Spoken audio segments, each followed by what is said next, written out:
could just briefly comment on 3 or 4 of the issues, because I only the one that are most pertinent for I think the trade agenda. Of course, we do strive to make sure that free trade agreements are not too burdensome by simplifying rules of origin.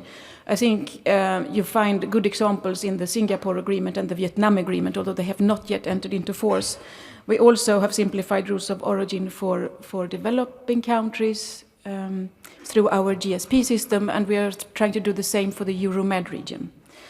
On SMEs, yes, I'm really happy that you highlight SMEs so much.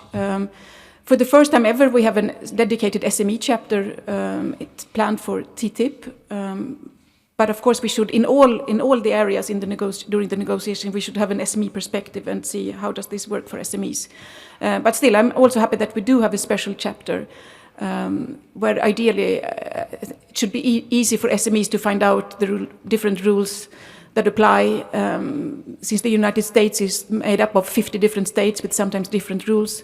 It can be an enormous obstacle just to find out, do I need a license to deliver a service there? What are the environmental rules if I want to sell paint to that state, etc., etc. Number 3, to the Turkish gentleman who asked what we are doing. The most important thing on the agenda is that we have set out to modernize the old-fashioned customs union between Turkey and the EU. So we're preparing to launch negotiations there. And lastly, the issue, would it be bad to grant MES to China? I would certainly agree. I would also answer yes, if that would be the only thing.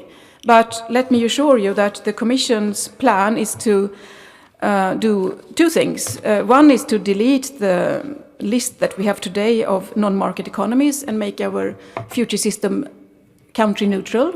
And this way we would respect our international obligations in the WTO. But at the same time, we will also propose various ways of beefing up our anti-dumping and anti-subsidization policy. So with these 2 things, I think that you can be reassured that your protection will be good and sufficient also in the future. Thank you.